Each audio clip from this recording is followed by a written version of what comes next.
I saw him last Tuesday. Not in the way you're imagining, not some chance encounter at a coffee shop where we'd lock eyes and I'd feel that old, familiar ache. No. I saw him crouched behind a dumpster on 5th and Morrison, his hands black with grime, digging through trash bags with the desperation of a man who'd forgotten what it felt like to be full. The irony wasn't lost on me. My ex-husband is begging at the bottom of a trash container. I was standing there in my Armani coat. The one I'd bought myself after my first major commission, holding a latte that cost more than he probably ate in a week. And I felt nothing. Or maybe I felt everything all at once, and it just canceled itself out into this weird, hollow numbness. He didn't see me. His eyes were focused on a half-eaten sandwich, and there was this look on his face, this mixture of relief and shame, that I recognized. I'd worn that exact expression when I'd shown up at my sister's apartment with 3 crying kids and 2 garbage bags full of our lives. But I'm getting ahead of myself. You need to understand how we got here. Both of us.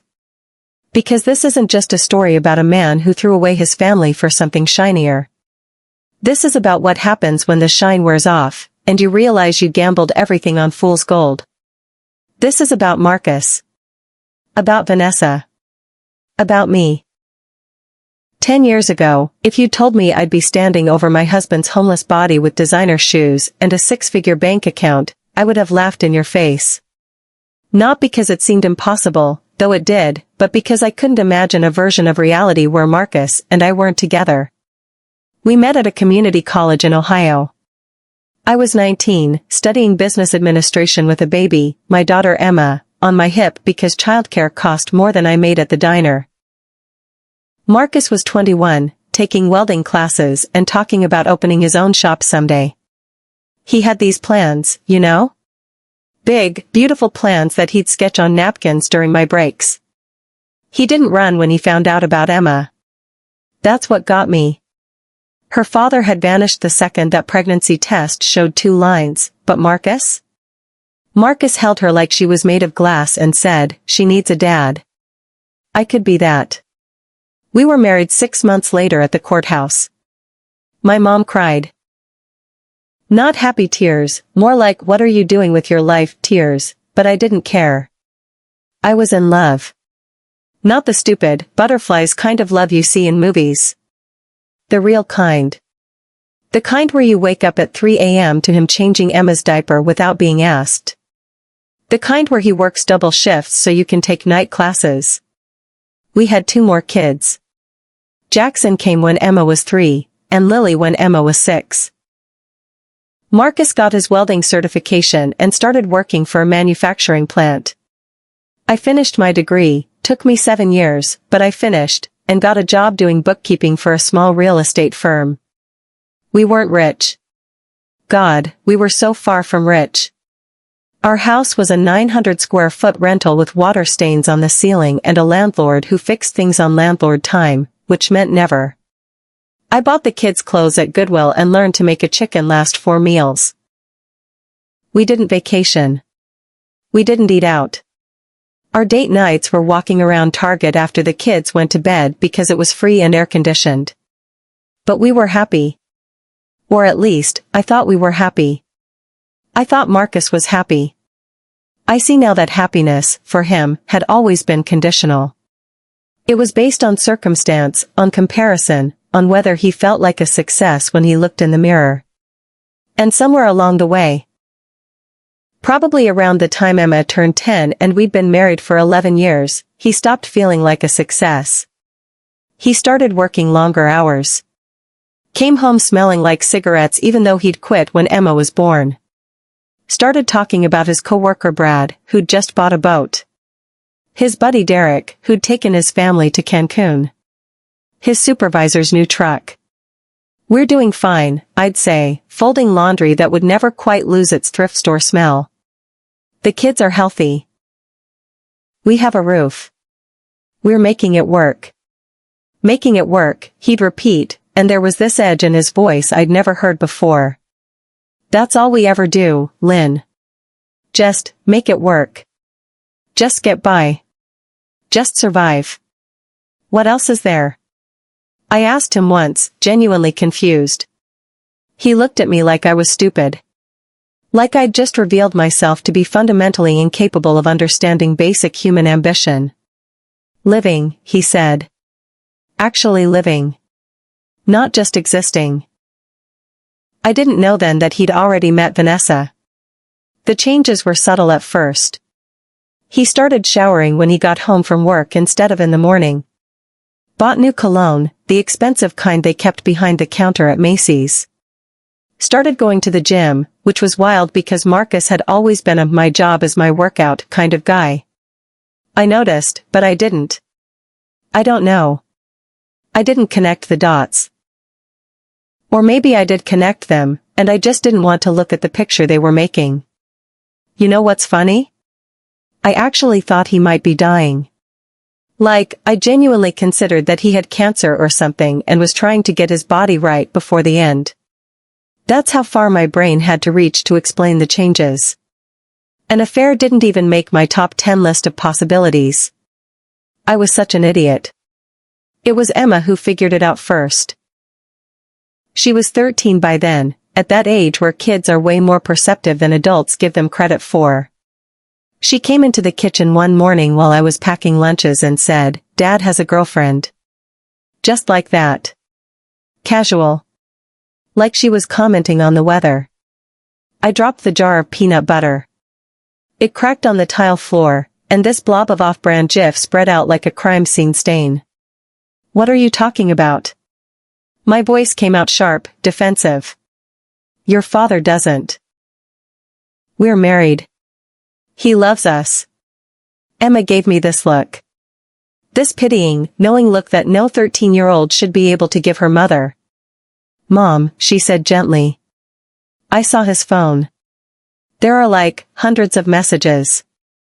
From someone named V. My heart was hammering so hard I could feel it in my throat. That could be anyone. A friend from work. His boss. The messages have heart emojis, Mom. I made her show me. Told myself I was just proving her wrong, that there was a reasonable explanation, that Marcus couldn't. But there it was. Months of messages. "Can't wait to see you tonight. You make me feel alive again. I wish I could wake up next to you every morning." And photos. God, the photos. Not explicit ones, thankfully, but casual intimate ones. Her hand on his chest. His arm around her shoulders. Both of them smiling in a way I hadn't seen Marcus smile in years. She was beautiful. That was the first thing I noticed, and I hated myself for noticing it. Blonde hair that probably cost $300 to maintain. Perfectly white teeth. Clothes that fit her like they were made specifically for her body, because they probably were. In one photo, she was standing in front of a white BMW with a red bow on it, and the caption said, "Early birthday present to myself." She bought herself a BMW for her birthday. We were 3 months behind on credit card payments. I felt like I was drowning. Like someone had filled my lungs with concrete. Emma was watching me, her face pale. "I'm sorry, Mom. I thought you should know." I should have hugged her. Should have told her it wasn't her fault, that I was glad she told me, that everything would be okay. Instead, I just stared at that phone screen, at this life Marcus was living that I knew nothing about, and whispered, "Don't tell Jackson and Lily." That night, I waited up for him. He got home at 11:47 p.m., I remember because I watched every single minute tick by on the microwave clock. He smelled like expensive perfume. "We need to talk," I said. He barely looked at me. Started taking off his shoes, his movements slow and tired. "Can it wait? I've had a long day. I know about Vanessa." He froze. Just for a second, but I saw it. Then he straightened up and looked me dead in the eye, and I saw something in his face I'd never seen before. Relief. He looked relieved. "Okay," he said simply. That was it. Not, "Who's Vanessa?" Not, "I can explain." Not, I'm so sorry, it was a mistake. Just, okay. Okay? I repeated, my voice rising. That's all you have to say? Okay? He sighed, like I was being unreasonable. Like I was the problem. What do you want me to say, Lynn? That I'm sorry? Fine. I'm sorry you found out this way. I was planning to tell you. Tell me what? That I'm leaving. The room tilted. I grabbed the counter to steady myself.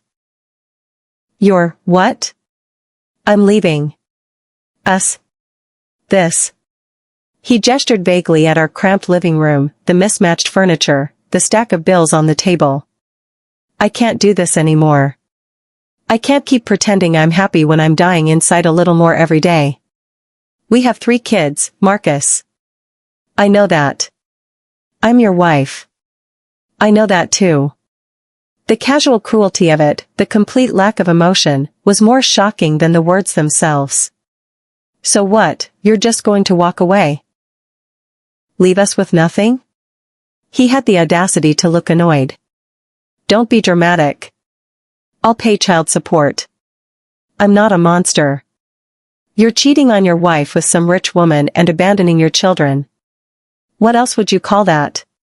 His jaw tightened. Vanessa isn't just some rich woman. She's successful. She's ambitious. She's going places. She makes me feel like I could be more than just some factory worker who goes home to a dump every night. This dump is your children's home. Exactly my point. I felt like he'd slapped me. Get out. Lynn. Get out. Right now. Get the fuck out of my house. He left. Packed a bag while I sat on the couch shaking, and he left. Didn't even look in on the kids sleeping in their rooms. Just walked out the door like he was going to the grocery store, and that was it. 13 years of marriage. 3 children. A lifetime of plans and promises and dreams. Gone. I wish I could say that was the worst of it. I wish I could tell you he left, I mourned, and we moved on. But Marcus wasn't done destroying us yet. 2 weeks after he walked out, I got a letter from his lawyer. He wanted a divorce. Standard stuff. But there was a section about asset division that made my blood go cold. He was claiming that the kids' college funds, the accounts I'd been carefully depositing money into for years, every tax return and birthday check from grandparents, were marital assets. He wanted half. Emma's fund had $12,000. Jackson's had $8,500. Lily's had $6,200. He wanted to take half of my children's future so he could, what? Buy Vanessa jewelry? Pay for fancy dinners? Help with the payment on her 3rd car? I called him. He answered on the first ring, and I could hear music in the background. Loud, expensive restaurant music. Did you get the papers? He asked, not even saying hello. You're trying to take the college funds? It's my money too, Lynn. I contributed to those. You contributed $50 total over 13 years. I put in everything else. Doesn't matter. We're married. It's marital property. It's for the kids. And I'm their father. I have rights. I wanted to scream. Wanted to reach through the phone and shake him until his teeth rattled. Don't do this, Marcus. Please. Take whatever you want from me, but don't take their future. There was a pause. In the background, I heard a woman's laugh. Vanessa. I'll tell you what, he said, and I could hear the smile in his voice. I'll let you keep the college funds if you agree not to fight for alimony or a bigger share of my pension. It was a trap, obviously. I'd be giving up way more than he would.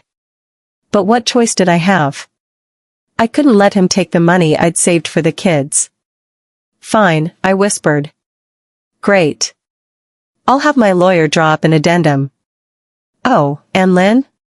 You need to be out of the rental by the end of the month. What? The lease is in my name. I'm not renewing it.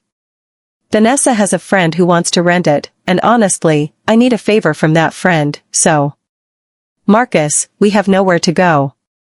The kids are in school here. I can't just. That's not my problem anymore. Figure it out. He hung up. I sat there on the floor of that rental house, the one I'd turned into a home despite the water stains and the broken dishwasher and the crack in Emma's bedroom wall. And I realized something fundamental had shifted in the universe. The man I married was gone. Maybe he'd never existed at all. Maybe I'd just been in love with a performance, and now the actor was tired of playing the role. The man on the phone was a stranger. A cruel stranger who looked like Marcus and sounded like Marcus but had none of his soul. I had $847 in my personal checking account. $2,100 in our joint savings, which Marcus would definitely fight me for. 3 kids who were about to find out they were homeless. And 30 days to figure out how to keep us from completely falling apart. Have you ever had to tell your children that their father doesn't want them anymore? I don't recommend it. Emma already knew, obviously. She'd been the one to discover the affair. But Jackson was 10, and Lily was only 7. They still thought Daddy was just staying with a friend until he felt better. I sat them down 3 days after that phone call. Emma was next to me on the couch, her hand in mine. Jackson and Lily were on the floor playing with Legos, not yet understanding that their world was about to implode. Guys, I need to talk to you about Dad. Jackson looked up. Is he coming home? The hope in his voice nearly broke me. No, buddy. He's not. Dad and we're getting a divorce. Do you know what that means? Lily's bottom lip started trembling immediately. Jackson just stared at me. But why? Jackson asked. Did we do something wrong? No. No, sweetheart, this has nothing to do with you. You didn't do anything wrong. None of you did. Then why is he leaving? Lily's voice was so small. How do you explain to a 7-year-old that her father chose a woman with a BMW over her? How do you explain that to a 10-year-old boy who still thought his dad was a superhero? Sometimes adults, they change. They want different things. And Dad decided he wanted a different kind of life. A life without us? Emma's voice was sharp. Angry. Good. Anger was better than the devastation I could see trying to break through. I don't know, baby. I really don't know. Jackson threw his Legos across the room. They scattered everywhere, little plastic pieces of a childhood that was shattering just as violently. I hate him, he yelled. I hate him, I hate him, I hate him. Lily started crying. Full-on sobbing, her whole little body shaking. I pulled her into my lap and let her soak my shirt with tears while Jackson paced the room and Emma sat there stiff and silent, her hand still gripping mine like if she let go, she'd fall apart completely. We stayed like that for hours. Eventually, Jackson exhausted himself and climbed into my lap too, even though he was getting too big for it. Emma curled up against my side. And we just existed. For people trying to figure out how to be a family when the person who was supposed to hold us together had decided we weren't worth the effort. That night, after I'd gotten the kids to bed, which took twice as long as usual because none of them wanted to be alone, I sat at the kitchen table and did the math.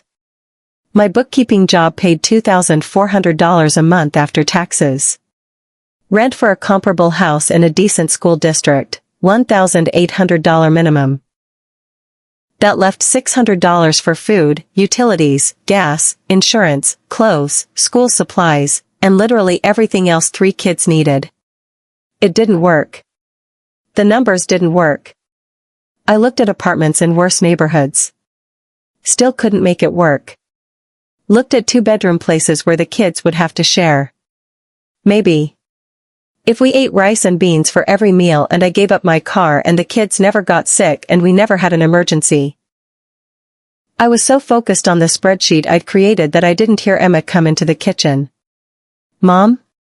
I jumped, quickly closing my laptop. Hey, sweetie. What are you doing up? Couldn't sleep. She sat down across from me. At 13, she looked so much older than she should have. We're going to be okay, right? I wanted to lie. Wanted to tell her that everything would be fine, that I had it all figured out, that she could just be a kid and not worry about adult problems. But Emma was looking at me with those two wise eyes, and I realized she already knew. She'd been keeping track of the bills that came in the mail. She'd noticed when I started buying the cheapest bread instead of the regular kind. She'd seen me crying in the bathroom when I thought everyone was asleep. I'm going to make sure we're okay, I said finally. I don't know how yet, but I promise you, we're going to be okay. She nodded slowly. Can I get a job? I'm old enough to babysit, or I could. No. I reached across the table and grabbed her hand. No, baby. You're not responsible for this. You just focus on school and being 13. Let me handle the adult stuff. But. I mean it, Emma. She pulled her hand away, frustrated. Then what are we going to do? I heard you on the phone with Aunt Sarah. She can't take all four of us. Her apartment's too small. My sister Sarah had offered to let us crash with her temporarily, but she lived in a one-bedroom in Cincinnati, an hour away. The kids would have to change schools. I'd have to quit my job. And realistically, she could maybe handle me and one kid, but all four of us? For more than a few weeks? It wasn't sustainable. I'm working on it, I said, trying to sound more confident than I felt. Emma stood up, her chair scraping against the floor. You always say that. I'm working on it. It'll be fine. But Dad's gone, Mom. He's really gone, and he doesn't care about us, and you can't even afford to keep a roof over our heads without him. Emma. I wish you'd just be honest with me. Stop treating me like a kid. I know we're screwed. I know you're scared. I can see it on your face every single day. She was crying now, angry tears streaming down her face. You want honesty? I stood up too, my own frustration finally boiling over. Fine. You're right. We're broke. I don't know how I'm going to afford a new place. I'm terrified every single second of every single day that I'm going to fail you guys, that I'm going to let you down the same way your father did. Is that honest enough for you? We stared at each other across the table, both of us crying now. Then Emma walked around and hugged me. Just grabbed me tight and held on, and I felt the little girl she still was underneath all that premature maturity. I'm sorry, she whispered. I didn't mean. I'm just scared too. I know, baby. I know. Me too. We stood there in our soon-to-be former kitchen, holding each other while the refrigerator hummed and the clock ticked toward tomorrow, and I made a decision. I wasn't going to let Marcus break us. I wasn't going to let my kids grow up thinking this was it, that abandonment and poverty and struggle were all they deserved. I was going to figure it out. Somehow, some way, I was going to figure it out. I just had no idea how. The answer came from the least expected place. My boss, Richard, called me into his office 2 days before we had to be out of the rental. I assumed he was firing me. I'd been distracted at work, making stupid mistakes. Transposing numbers, forgetting to follow up on invoices. I was surprised he'd waited this long, honestly. Lynn, sit down. He gestured to the chair across from his desk. I sat, preparing my dignity for the blow. I heard about what's happening, he said. With your husband. Ex-husband. Of course he had. The real estate world in our town was small. Everyone knew everyone's business. I'm sorry, I said automatically. I know I haven't been performing at my best lately. I'm working on. Stop. He held up a hand. I'm not here to reprimand you. I'm here to offer you something. I blinked. Sir? I'm opening a second office in Columbus. Expanding the business.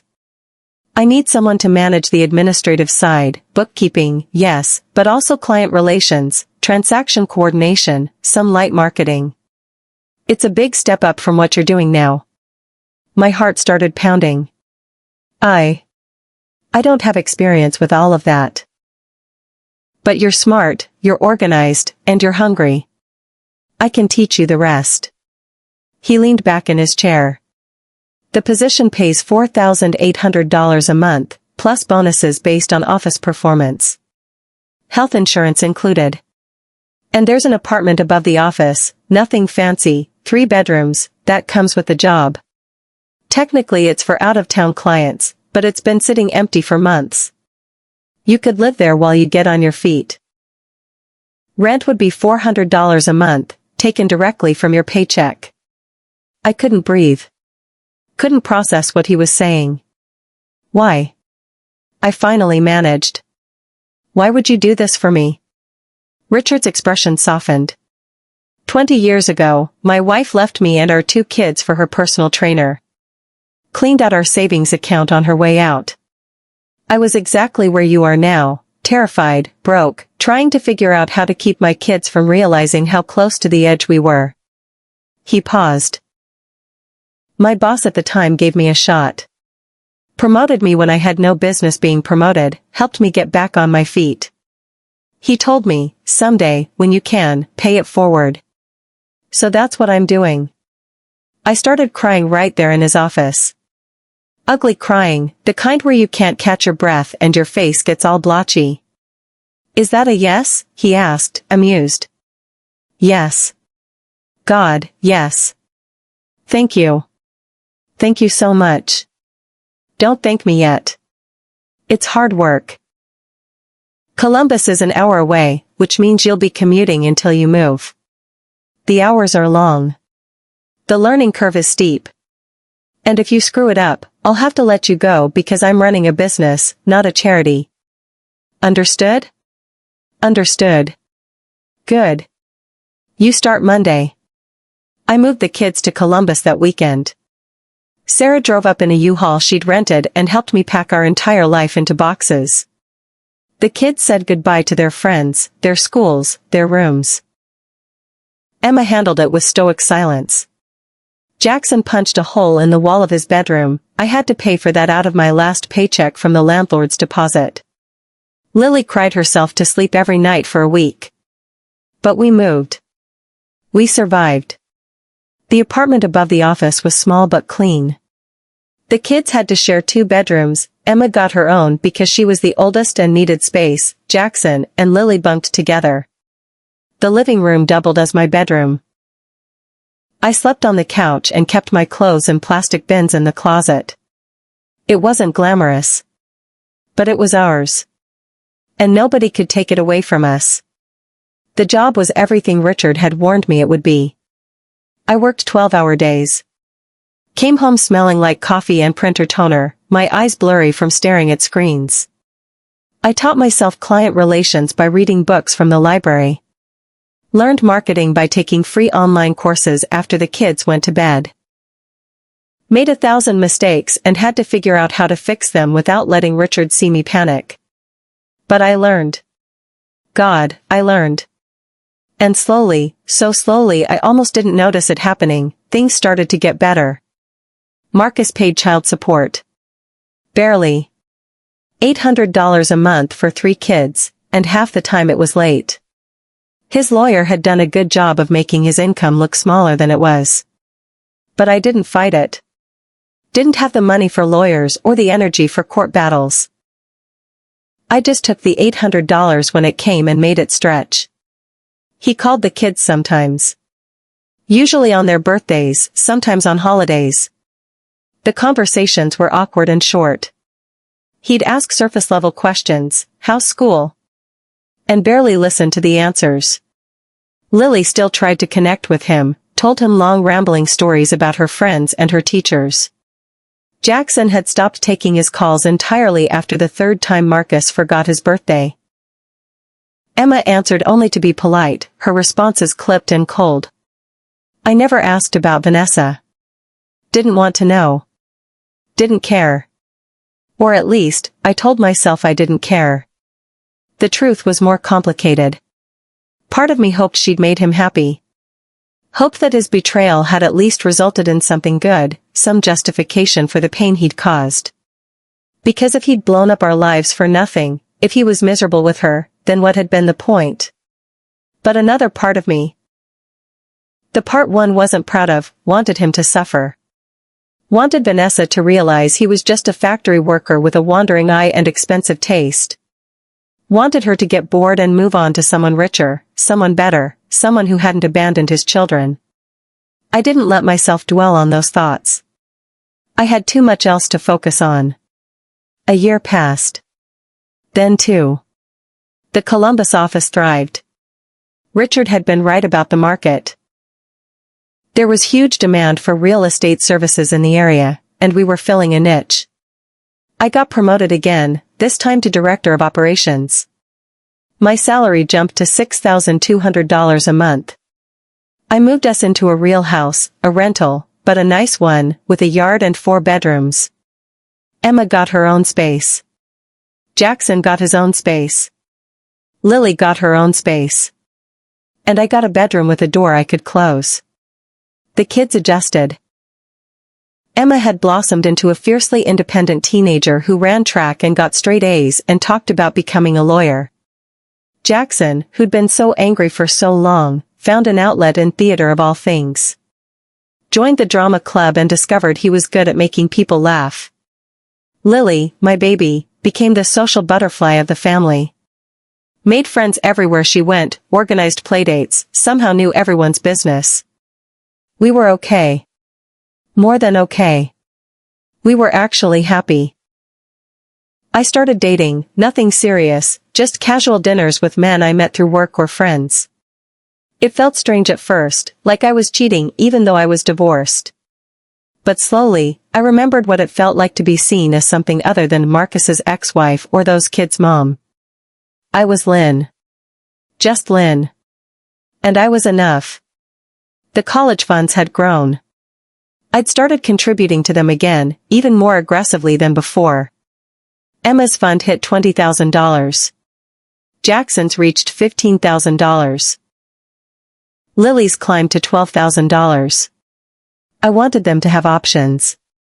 Wanted them to go to college without drowning in debt. Wanted them to have everything Marcus had tried to take away. And then, 3 years after Marcus left, I got a call that changed everything. Mrs. Webb? This is Patricia Cho from Silverman and Associates. I'm calling regarding your divorce settlement. I froze. We'd finalized the divorce 2.5 years ago. What could possibly need revisiting? What about it? I'm not sure if you're aware, but your ex-husband's pension, which you waived rights to in the settlement, has significantly increased in value. Additionally, based on recent disclosures, it appears his income at the time of divorce was misrepresented by approximately $35,000 annually. My blood went cold. What are you saying? I'm saying you may have grounds to reopen the case. If his lawyer knowingly misrepresented his income, that's fraud. You could be entitled to back child support, a portion of his pension, potentially even damages. Why are you telling me this? There was a pause. Because I'm his ex-girlfriend's lawyer. Well, Vanessa Montgomery's lawyer. She's suing him for fraud as well, different circumstances, but in the discovery process, we found discrepancies. I thought you should know. Vanessa was suing Marcus. I almost laughed. The karma was so perfect it seemed fictional. What happened? I asked, unable to help myself. Patricia hesitated. I shouldn't discuss my client's case, but, let's just say Mr. Webb wasn't who he claimed to be. To anyone. After I hung up, I sat there for a long time, processing. Marcus had lied. About his income, probably about his prospects, definitely about who he was. He'd conned Vanessa the same way he'd eventually conned me, by presenting a version of himself that didn't actually exist. I hired a lawyer. A good one. Used $5,000 from my savings, money I'd been hoarding for emergencies, and went to war. The discovery process was brutal. We found out that Marcus had been getting bonuses at work he'd never disclosed. Had a side business doing private welding jobs. Had a secret bank account with over $40,000 in it at the time of our divorce. He'd been hiding money while I was scraping together quarters to buy the kids' school supplies. The rage I felt was clean and pure. I'd been willing to let him go. Willing to let him have his new life. But he'd actively stolen from us. From our children. Had looked me in the eye and pleaded poverty while sitting on a nest egg that could have changed everything. The judge was not pleased. Ordered Marcus to pay back child support of $67,000. Granted me 30% of his pension.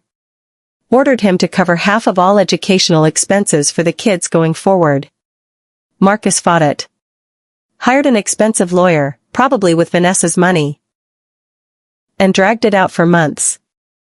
But the evidence was overwhelming. He'd committed fraud. The numbers didn't lie. I won.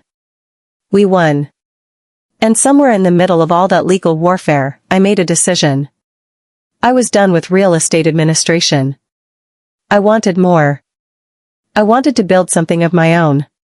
I pitched Richard on opening my own branch, becoming a partner instead of an employee. He said no initially, too risky, too much capital required. So I spent 6 months building a proposal. Ran the numbers, identified markets, created projections. Worked on it every night after the kids went to bed. When I presented it to him again, he read through the whole thing in silence. Then he looked up and smiled. When do you want to start? I opened Lynn Webb and Associates 2 years later. Small office, just me and 2 agents I'd recruited from other firms. We focused on first-time homebuyers. People who were where I'd been, scared and broke and desperate for someone to believe in them. It was slow at first. Real estate is relationship-based, and I was building from scratch. But I was good at it. Better than I'd thought I'd be. I understood what my clients needed because I'd been them. I knew how to make a budget work, how to find hidden value, how to negotiate from a position of weakness and somehow come out ahead. Within a year, we'd closed 43 deals. Within 2 years, 81. Within 3 years, I opened a second office. I hired 6 more agents. Then 12. Then 20. I was making more money than I'd ever imagined possible. Not wealthy, not Vanessa level wealthy, but comfortable. Secure. I bought a house. A real house, with a mortgage in my name only. 4 bedrooms, 3 bathrooms, a backyard with a garden. I bought it with cash from my first big commission. Emma was getting ready to apply to colleges. Her fund was now over $60,000, and she had scholarship offers from 3 universities. Jackson was thriving in high school, talking about studying communications or journalism. Lily was 12 and already showing signs of the businesswoman she'd become. She'd started a dog walking service in the neighborhood and was making more money than some adults. My kids were incredible. Resilient. Strong. Whole. And Marcus? I didn't think about him much anymore. Didn't have time. Didn't have energy. Didn't have interest. Until I saw him on 5th and Morrison, digging through trash behind a dumpster. I stood there for a full minute, just watching him. Trying to reconcile the man I'd married with the person in front of me. He'd lost weight. A lot of weight. His clothes hung off him like they were 3 sizes too big. His hair was long and matted, his beard unkempt. There were sores on his hands. This was Marcus. The man who'd told me I wasn't enough. The man who'd left us for someone with a BMW and a trust fund. The man who'd stolen from his own children. I should have felt triumphant. Should have felt vindicated. Should have felt something sharp and satisfying, like revenge properly served. Instead, I just felt sad. I started to walk away. Whatever had happened to him wasn't my problem. He'd made his choices. He was living with the consequences. But then he looked up. Our eyes met across the alley, and I watched recognition dawn on his face. Watched him go through the same process I'd just gone through, trying to reconcile the person in front of him with the person in his memory. I looked different too. Professional clothes. Confident posture. The kind of polish that comes from success. I probably looked like a stranger to him. Lynn? His voice was hoarse, raspy from who knows what. I should have kept walking. Should have pretended I didn't hear him. But something made me stop. Marcus. He stood up slowly, like it hurt. Probably did. Living on the streets is hard on the body. You look good, he said. There was something in his voice I couldn't quite identify. Not resentment, not jealousy. Maybe just sadness. Thanks. You look, I stopped. There was no way to finish that sentence that wasn't cruel. He laughed bitterly. Like shit? Yeah. I know. We stood there in awkward silence. A couple walked past us on the sidewalk, giving Marcus a wide berth and a disgusted look. He didn't seem to notice. Or maybe he was just used to it. What happened? I asked, even though I'd told myself I wouldn't. He shrugged. Everything. Nothing. I don't know. Does it matter? I guess not. More silence. I should have left. Should have been done with this conversation. But I couldn't make my feet move. The kids? He asked finally. How are they? The audacity of him asking about the kids he'd abandoned, the kids whose college money he'd tried to steal, made anger flash through me. They're great. Emma's graduating high school next year. Full academic scholarship to Northwestern. Jackson's in the school play. Lily's perfect. They're all perfect. That's good. That's really good. No thanks to you. He flinched. I know I fucked up, Lynn. I know I was a terrible father and a worse husband. I know. Do you? I cut him off. Do you actually know? Because from where I'm standing, it looks like you still don't get it. What do you want me to say? That I'm sorry? I am. I'm so fucking sorry. For what? For cheating? For leaving? For trying to steal from your kids? For lying about your income? For disappearing from their lives? Which specific thing are you sorry for, Marcus? He looked away. All of it. Everything. Not good enough. Then what is? What do you want from me? Nothing. I don't want anything from you. I stopped wanting anything from you 5 years ago. I turned to leave, but his voice stopped me. She left me, you know. Vanessa. I turned back. I know. I heard. She kicked me out the day she found out I'd lied about my income. Didn't even give me a chance to explain. Just, done. 5 years together, and she ended it in a text message. He laughed again, that same bitter sound. Funny, right? I did the same thing to you, and karma came back around. It's not funny. No. No, it's not. He looked at me, really looked at me, and there were tears in his eyes. I lost my job after the lawsuit. The legal fees wiped out everything. My truck got repossessed. I couldn't make rent. And I didn't have anyone, no family, no friends, no one who gave a shit whether I lived or died. You know why? Because I'd burned every bridge. Used everyone. Lied to everyone. And when I finally needed help, there was no one left. I should have felt satisfaction. Should have felt like justice had been served. But looking at him, at this broken, hollow version of the man I'd once loved, I just felt empty. Why are you telling me this? I don't know. Maybe because you're the only person who might understand. The only person who ever really knew me. I didn't know you at all, Marcus. That's the problem. You were a stranger the whole time. Maybe. He wiped his face with a dirty hand. How did you do it? How did you survive?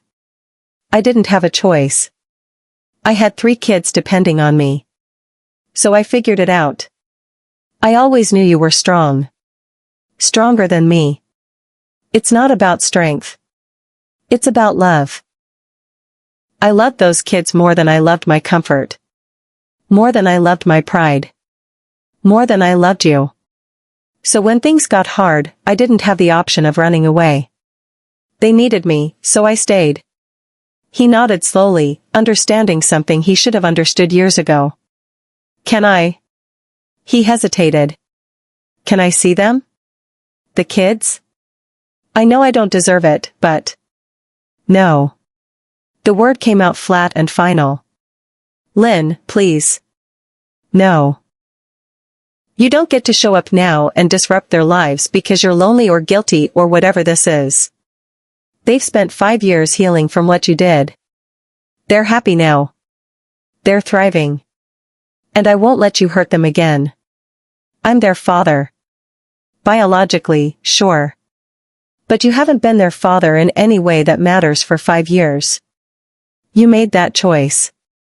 You have to live with it. His face crumpled. What am I supposed to do, Lynn? How am I supposed to? I have nothing.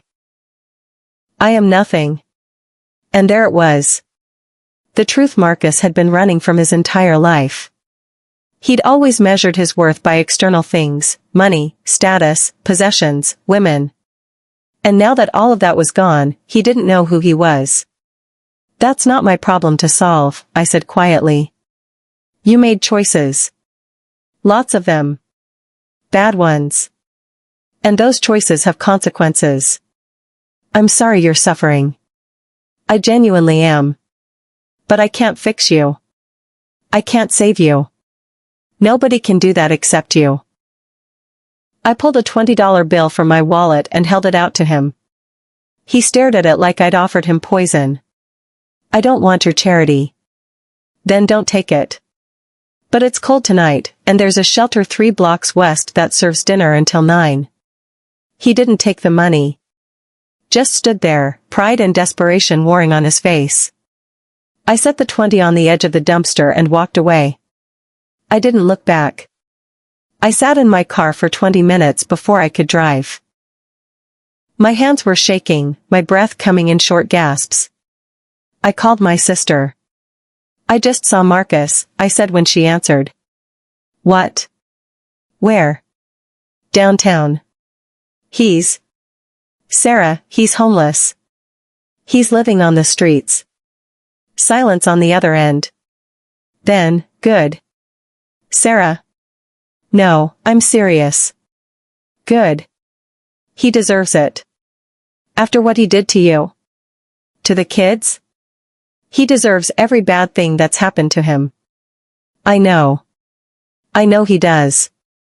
So why do I feel so horrible? Because you're a good person. Because you have empathy and compassion, even for people who don't deserve it. That's why you survived and he didn't. You care about people beyond what they can do for you. I wiped my eyes. He asked to see the kids. Absolutely not. I told him no. Good. Lynn, listen to me. You don't owe him anything. Not money, not time, not kindness, and definitely not access to those kids. He made his bed. I know. Seeing him like that. It was hard. I bet. But that's his journey, not yours. You focus on your life, on your kids, on your business. He's not your responsibility anymore. She was right. I knew she was right.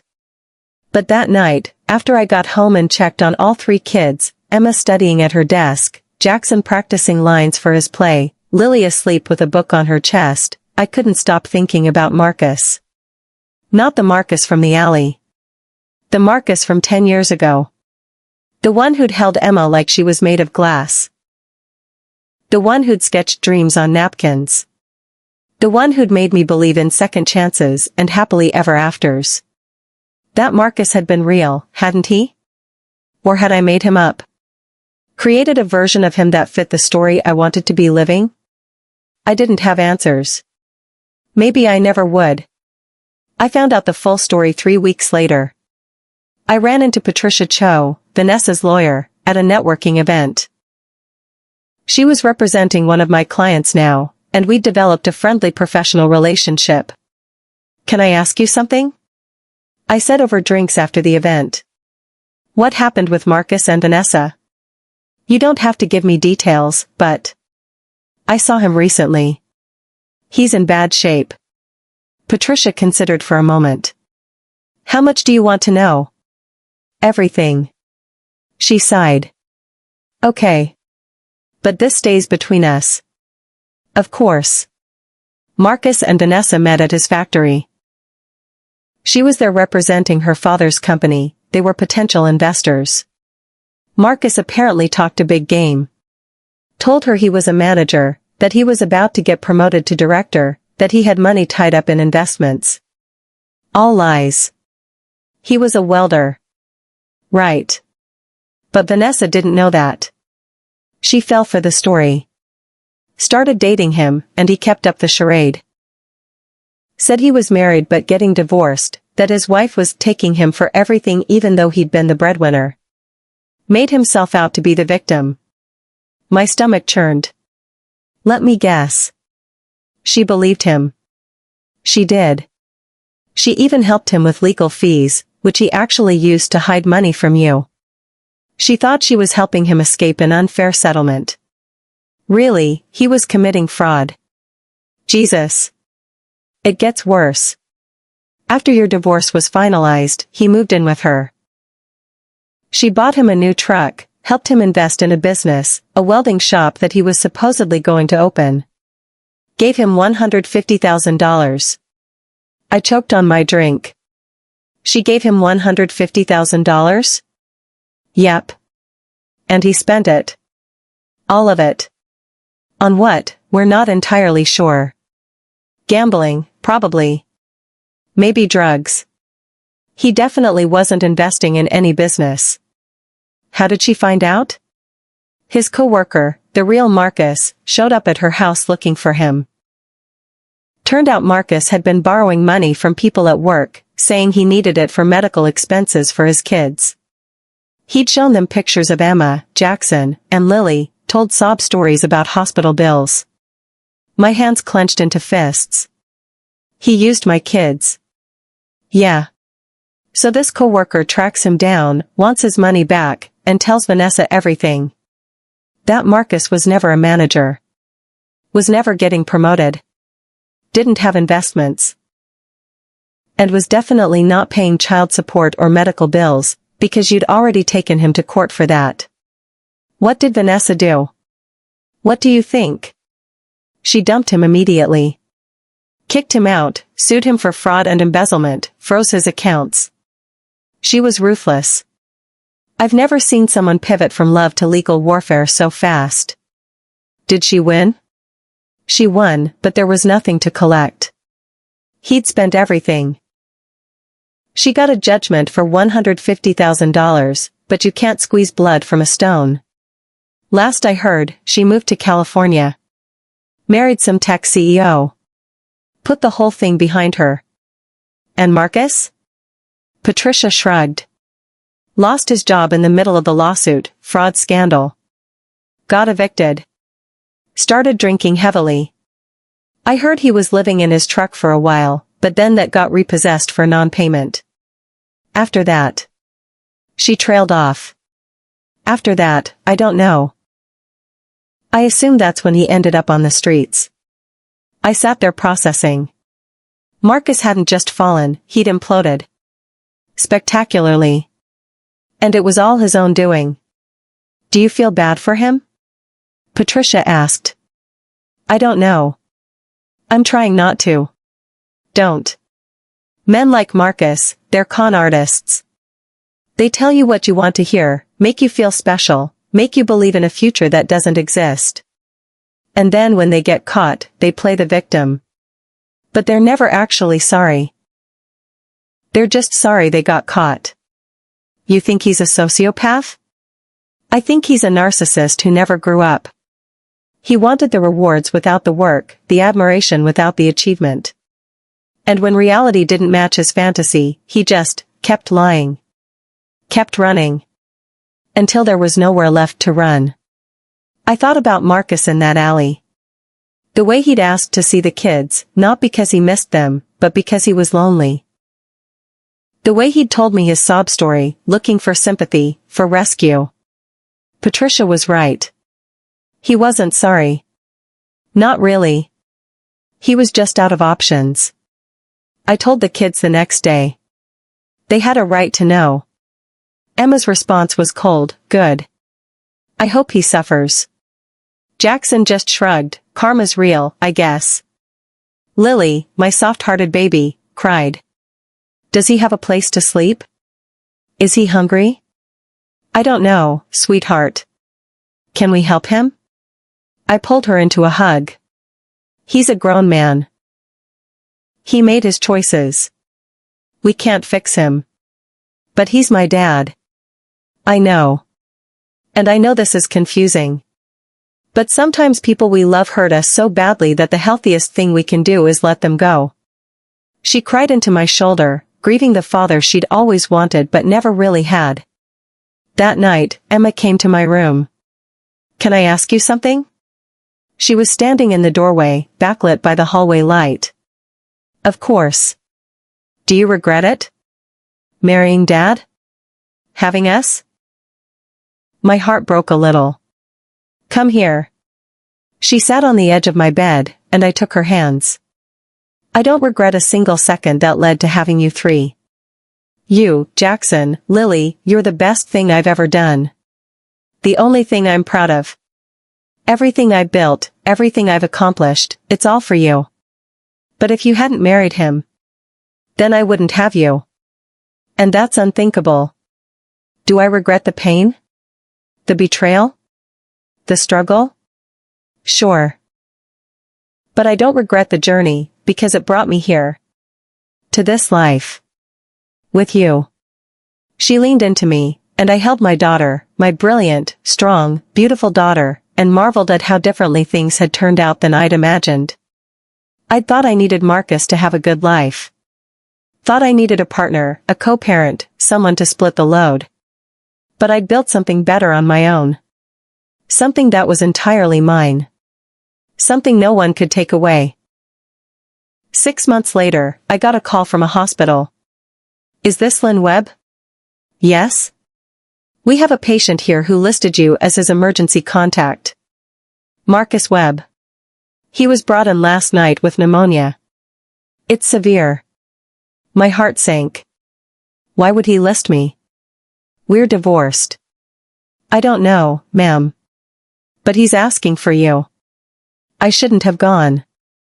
I knew I shouldn't have gone. But I went anyway. Marcus looked worse than he had in the alley. Tubes everywhere, machines beeping, his face gray and sunken. He was awake but barely. Lynn. His voice was a whisper. What were you thinking, listing me as your contact? Didn't have anyone else. Of course he didn't. I sat down in the chair next to his bed. Why did you want to see me? I'm dying. The nurse said pneumonia. It's treatable. He shook his head slightly. I'm dying. This is just the last stop. I didn't know what to say to that. I wanted to tell you. He coughed, a terrible wet sound. I wanted to tell you I'm sorry. For real this time. Not sorry I got caught. Sorry for what I did. To you. To the kids. Okay. That's it? Just okay? What do you want me to say, Marcus? That I forgive you? That everything's fine now? It's not. You destroyed our family. You abandoned your children. You stole from us. An apology doesn't fix that. I know. We sat in silence. The machines beeped. Somewhere down the hall, someone was crying. They're good kids, I said finally. Despite everything, they turned out good. Because of you. Yeah. Because of me. You always were the strong one. No. I was just the one who stayed. He closed his eyes. I wish I had stayed. I wish I'd been better. Me too. Will you tell them? That I was sorry? That I loved them? Did you love them? He was quiet for a long time. I don't know. I don't think I know what love is. I thought I did, but I think I just loved the idea of things. The idea of family. The idea of success. The idea of being someone important. I never learned to love the reality. It was the most honest thing he'd ever said to me. I'll tell them you were sorry, I said. I won't tell them you loved them, because I won't lie to my kids. Not even for you. Fair enough. I stood up. I have to go. I have a meeting at 3. Lynn? I paused at the door. You did good. With your life. With the kids. With everything. You did really, really good. I know. I walked out of that hospital room and didn't look back. Marcus died 3 days later. The hospital called to let me know. I didn't cry. I told the kids. Emma nodded stoically. Jackson said, okay, and went back to his homework. Lily cried a little, then asked if she could watch TV. We didn't go to the funeral. There wasn't one, no money, no friends to organize it. The state cremated him, and that was it. Marcus Webb. Husband, father, con artist, cautionary tale. He lived 43 years and left nothing behind but debt and regret. Epilogue. It's been 3 years since Marcus died. Life goes on, doesn't it? Whether we want it to or not. Emma graduated from Northwestern with honors. She's in law school now, fighting for people who can't fight for themselves. She wants to specialize in family law, help people navigate divorce and custody battles. I asked her once if it was because of me and Marcus. She said, maybe. But also because someone needs to make sure kids don't get abandoned by parents who only love themselves. Jackson's at NYU studying media and communications. He's thriving, making films and telling stories. His professors say he has real talent. He calls me every Sunday, tells me about his classes and his friends and his plans. He never mentions Marcus. It's like those years just evaporated. Lily's 16 now, running 3 small businesses. Dog walking, tutoring, and some kind of online vintage clothing thing I don't fully understand. She's saving for college, even though I've told her she doesn't have to worry about money. I want to do it myself, she says. I want to know I can. She's my daughter, all right. My business has expanded to 5 offices across 3 states. I employ 62 people. Last year, we did $40 million in sales. I'm not sharing that to brag. I'm sharing it because 10 years ago, I was living on $2,400 a month and couldn't figure out how to afford rent. 10 years ago, I thought my life was over. Turns out, it was just beginning. I think about Marcus sometimes. Wonder what he'd think if he could see us now. Would he be proud? Jealous? Regretful? Probably all 3. But mostly, I think he'd be confused. Because he never understood that the life he wanted, the success, the admiration, the sense of being special. It was always right there. In his family. In his kids. In the daily, unglamorous work of showing up and being present. He thought happiness was somewhere else, with someone else, in some shinier version of existence. He died looking for it. I found it by staying still. Last week, I walked past that alley on 5th and Morrison. The dumpster's still there. The smell's the same. But Marcus isn't. I thought I'd feel something, closure, maybe. Victory. Something. But I just felt grateful. Grateful that I'd survived. That my kids had survived. That we'd taken the worst thing that could happen to a family and somehow turned it into fuel for something better. People ask me sometimes how I did it. How I went from abandoned wife with 3 kids and no prospects to successful businesswoman living her dream life. The answer's simple, really. I didn't have a choice. But also, and this is the part people don't like to hear, I worked my ass off. I made sacrifices. I learned from every failure. I took chances. I bet on myself when no one else would. And I loved my kids more than I loved my comfort. That's the secret, if there is one. Love has to be bigger than fear. Bigger than ego. Bigger than the voice that tells you can't do it, you're not enough, you should just give up. Marcus never learned that lesson. He spent his whole life chasing something he thought would make him feel complete, never realizing that completeness comes from within. I learned it the hard way. But I learned it. And now, when I look at my kids, at Emma, fierce and brilliant, at Jackson, creative and kind, at Lily, entrepreneurial and brave, I see proof that love wins. Not always quickly. Not always easily. But eventually, inevitably, love wins. Marcus is gone. His story ended in a hospital room with no one holding his hand. But mine? Mine is still being written. And it's a damn good story. People ask me sometimes how I did it. How I went from abandoned wife with 3 kids and no prospects to successful businesswoman living her dream life. The answer's simple, really. I didn't have a choice.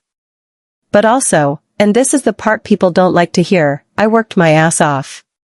I made sacrifices. I learned from every failure. I took chances. I bet on myself when no one else would. And I loved my kids more than I loved my comfort. That's the secret, if there is one. Love has to be bigger than fear. Bigger than ego. Bigger than the voice that tells you can't do it, you're not enough, you should just give up. Marcus never learned that lesson.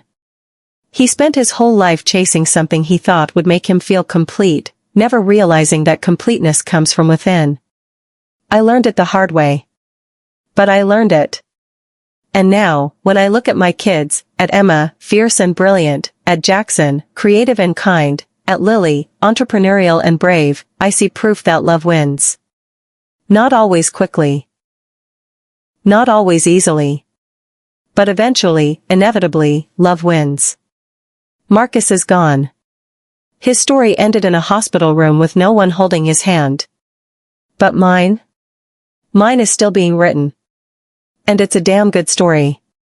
If this story touched you, if you've ever had to rebuild your life from scratch or are currently in the middle of this journey, leave a comment below.